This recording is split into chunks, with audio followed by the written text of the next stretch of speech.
So in this video, we'll be looking at the reaction mechanism for the nitration of benzene.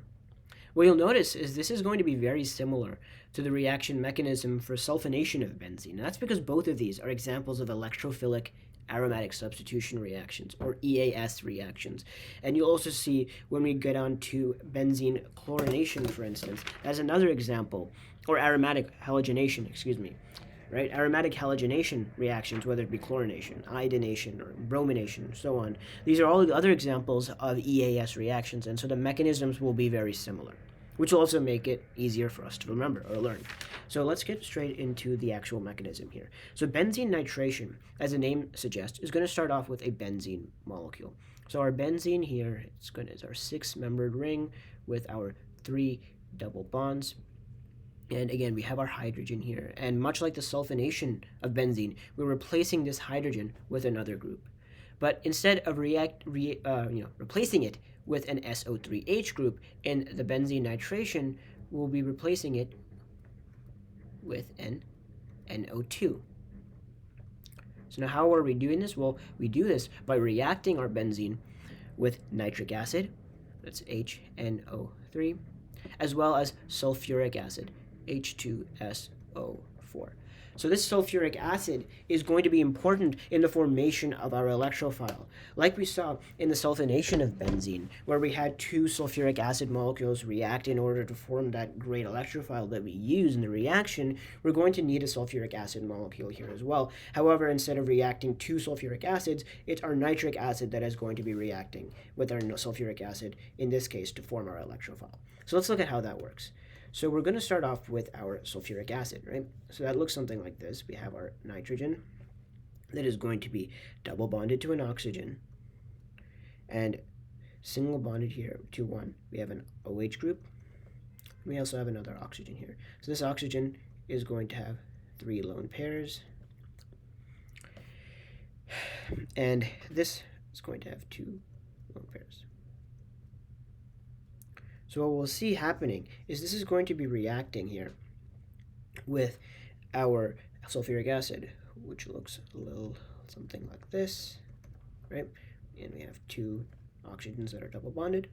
So like we saw in the formation of our electrophile in benzene sulfonation, we're going to want to protonate this group here, in this case our sulfuric acid. So how do we do that? Well, we have the lone pairs on this oxygen attack the hydrogen from the sulfuric acid. The sulfuric acid is going to be the source of protons for our nitric acid to protonate itself. So if we do this, the electrons that make up this bond in our hydroxyl group are going to have to collapse on our oxygen. And that's going to then give us a structure that looks something like this.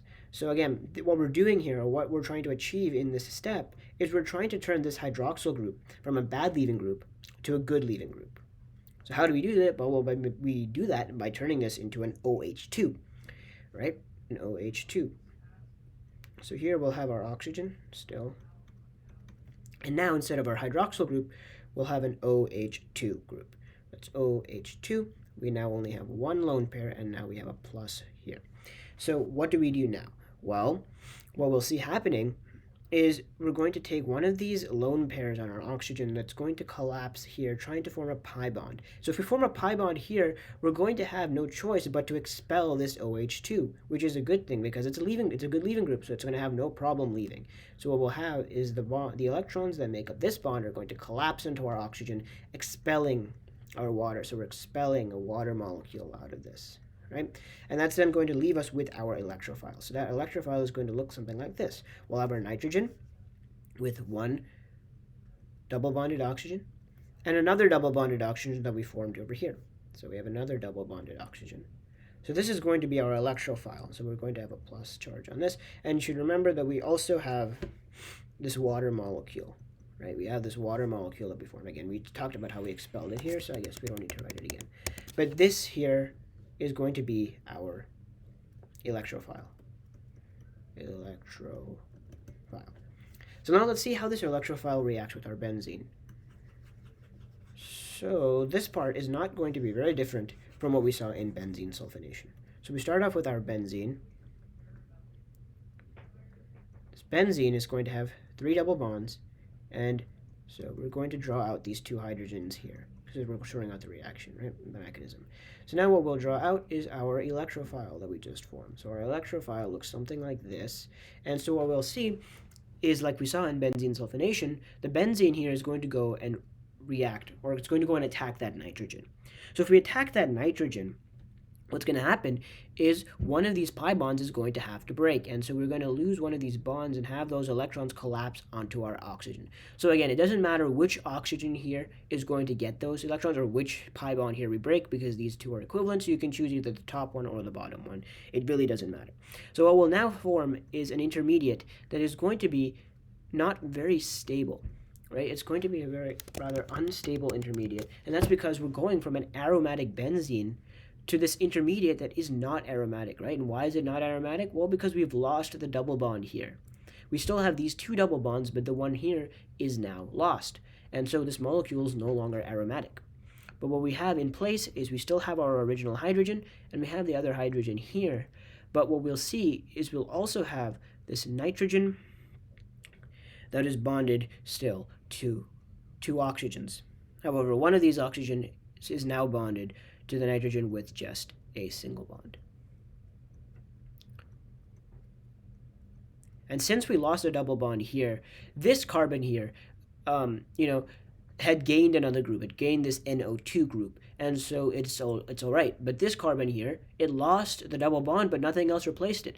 And so what we'll have is now a plus on this carbon. So this is going to be our intermediate that we form. So now this intermediate is going to have to react with a base. It's going to react with some base. Now this base could either be the solvent in which this reaction is occurring, if that's a good base. It could be water, or it could even be our HSO4-, the HSO4- that we formed when we were creating or when we were generating this electrophile. Any of these could serve as good bases, and because any of them could serve as a good base, we're just going to use a generic base for all intents and purposes here. So this base is going to go and attack our hydrogen. It's going to attack this hydrogen, causing these electrons to collapse over here. It collapses onto this carbon here, or collapses here to form or reform our double bond. So what we'll end up with is our product, our nitrobenzene, which is going to have its three double bonds, and in place of the hydrogen that we started with, we're going to simply have our NO2 group, this group over here.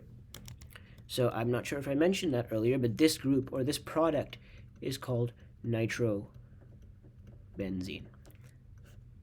So again, if you are familiar with the benzene sulfonation reaction, you should see that this looks very similar.